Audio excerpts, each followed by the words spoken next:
Hi, it's me Prince. എല്ലാവർക്കും black W ചാനലിൻ്റെ പുതിയ വീഡിയോയിലേക്ക് സ്വാഗതം. എന്തുണ്ട് വിശേഷങ്ങൾ? എല്ലാവർക്കും സുഖമല്ലേ? എല്ലാവരും ഹാപ്പിയല്ലേ? ഹാപ്പി ആയിട്ടിരിക്കുക. എനിത്തിങ് അപ്പോൾ ലൈവ് ആസ്റ്റ് കോമൺ ഓൾവേസ് പോസിറ്റീവായി. മാർക്കോ, അങ്ങനെ മലയാളി പ്രേക്ഷകർ വളരെ ആകാംക്ഷയോടെ കാത്തിരിക്കുന്ന ഒരു ചിത്രമാണ് മാർക്കോ എന്നത്. ചിത്രം ഡിസംബർ 20 ക്രിസ്മസ് റിലീസായിട്ട് തിയേറ്ററുകളിലേക്ക് എത്തും. ഉണ്ണിമുകുന്ദൻ്റെ കരിയറിലെ വഴിത്തിരിവാകുമെന്ന് തോന്നുന്നു ഈ ചിത്രം. ഒരുപക്ഷെ പോസിറ്റീവ് വന്നാൽ ഇത് ഉണ്ണിമുകുന്ദനെ അടുത്ത ഘട്ടത്തിലേക്ക് ചിത്രം കൊണ്ടുപോകുമെന്ന കാര്യത്തിൽ യാതൊരു സംശയമില്ല. അദ്ദേഹത്തിൻ്റെ കരിയറിൻ്റെ അടുത്ത ഘട്ടത്തിലേക്കുള്ള ഒരു ചിത്രമായിരിക്കും ചിത്രം പോസിറ്റീവായാൽ ഇത് മാർക്കോ എന്നതിൽ യാതൊരു സംശയവുമില്ല. മറ്റൊരു പ്രത്യേകത എന്താണെന്ന് വെച്ചാൽ മലയാളത്തിലെ ഏറ്റവും വയലൻസ് നിറഞ്ഞ ചിത്രമായിരിക്കും ഇതെന്നാണ് മറ്റൊരു പ്രത്യേകത. കാരണം ഇതിൻ്റെ അണിയറ പ്രവർത്തകർ പല ഇൻ്റർവ്യൂകളിലും പറഞ്ഞിരുന്നു, ഇത് ചിത്രം മലയാളത്തിലെ ഏറ്റവും ജഗദീഷ് ചേട്ടൻ അടക്കമുള്ളവർ പറഞ്ഞിരുന്നു മലയാളത്തിലെ ഏറ്റവും വയലൻസ് ഒരു ചിത്രമായിരിക്കും. അത് ശരിവെക്കുന്ന രീതിയിൽ സെൻസർ ബോർഡ് ചിത്രം സെൻസർ ചെയ്തിട്ടുണ്ട്. എ സർട്ടിഫിക്കറ്റാണ് ചിത്രത്തിന് ലഭിച്ചിരിക്കുന്നത്. അതുകൊണ്ട് തന്നെ മലയാളത്തിലെ ഏറ്റവും വയലൻസ് നിറഞ്ഞ ചിത്രമായിരിക്കും മാർക്കോ. അതോടൊപ്പം 5 ഭാഷകളിലാണ് ചിത്രം റിലീസ് ചെയ്യുന്നത്. അതോടൊപ്പം പാൻ ഇന്ത്യ സിനിമയായിട്ടാണ് ചിത്രം റിലീസ് ചെയ്യുന്നത്.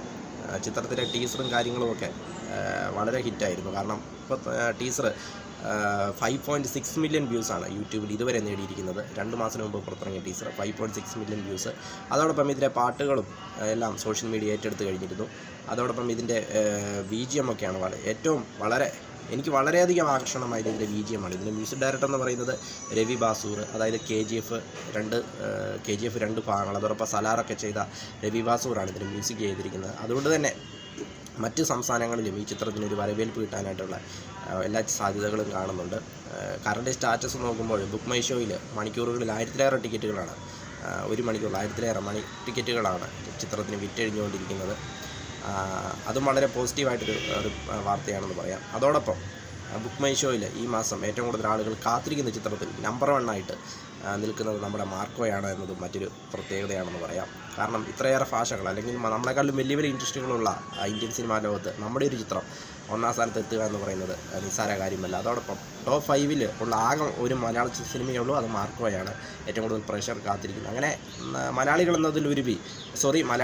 എന്നതിലുപരി മറ്റ് സംസ്ഥാനക്കാരും ഈ ചിത്രം അത്രയേറെ കാത്തിരിക്കുന്നുണ്ട്. കാരണം അണിയറ പ്രവർത്തകർ പുറത്തുവിട്ട ടീസറും എല്ലാമാണ് ഇതിന് കാരണം. ഇത്ര ഹൈപ്പ് കിട്ടാനായിട്ടുള്ള കാരണമെന്ന് പറയുന്നത് അത്ര മനോഹരമായൊരു ടീസറായിരുന്നു. BGM-ഉം എല്ലാം കൊണ്ടും ഉണ്ണിമുകുന്ദൻ്റെ സ്റ്റൈലിഷ് ലുക്കും എല്ലാം കൊണ്ടും വളരെ പ്രതീക്ഷ നൽകുന്നൊരു ടീസറായിരുന്നു. അടുത്തിടെ ചിത്രത്തിൽ നിന്നും ഒരു ഫോട്ടോ റിലീസ് ചെയ്തിരുന്നു ഉണ്ണിമുകുന്ദൻ്റെ മാസമായിട്ടുള്ളത്. അതും സോഷ്യൽ മീഡിയ കീഴടക്കിയെന്ന് പറയാം. അതോടൊപ്പം താടിയൊക്കെ വെച്ച് നല്ല സ്റ്റൈലിഷ് ലുക്കിൽ ഇത് കാണുമ്പോൾ നമുക്ക് പൃഥ്വിരാജ് സുകുമാരൻ്റെ രാജുവേട്ടൻ്റെ പഴയൊരു ഇൻ്റർവ്യൂ ആണ് ഓർമ്മ വരുന്നത്. അതിൽ അദ്ദേഹം പറയുകയുണ്ടായി, അതിൽ അവതാരകൻ അല്ലെങ്കിൽ അദ്ദേഹത്തോട് ചോദിക്കുമ്പോൾ KGF പോലൊരു സിനിമ മലയാളത്തിൽ ചെയ്യുകയാണെങ്കിൽ ആരെയായിരിക്കും നായകനാക്കി ചെയ്യുക എന്ന് ചോദിച്ചപ്പോൾ അദ്ദേഹം പറയുന്നത് ഉണ്ണിമുകുന്ദനെയാണെന്നാണ്. പക്ഷേ അന്നത് കേട്ടപ്പോൾ എല്ലാവരും ഒന്ന് അല്പം ചിന്തിച്ച് കാണും. പക്ഷേ ഇന്നത് യാഥാർത്ഥ്യമായിക്കൊണ്ടിരിക്കുന്നു. KGF പോലെ അല്ലെങ്കിൽ അങ്ങനെ ഒരു സിനിമ നമുക്ക് ചെയ്യണമെങ്കിൽ നമ്മുടെ കയ്യിൽ ഉണ്ണിമുകുന്ദനുണ്ട് എന്ന് നിസ്സംശയം ഇപ്പോൾ പറയാം. കാരണം അദ്ദേഹത്തെ ഇതുവരെ ആരും അത്രയും നല്ല രീതിയിൽ ഉപയോഗിച്ചില്ല.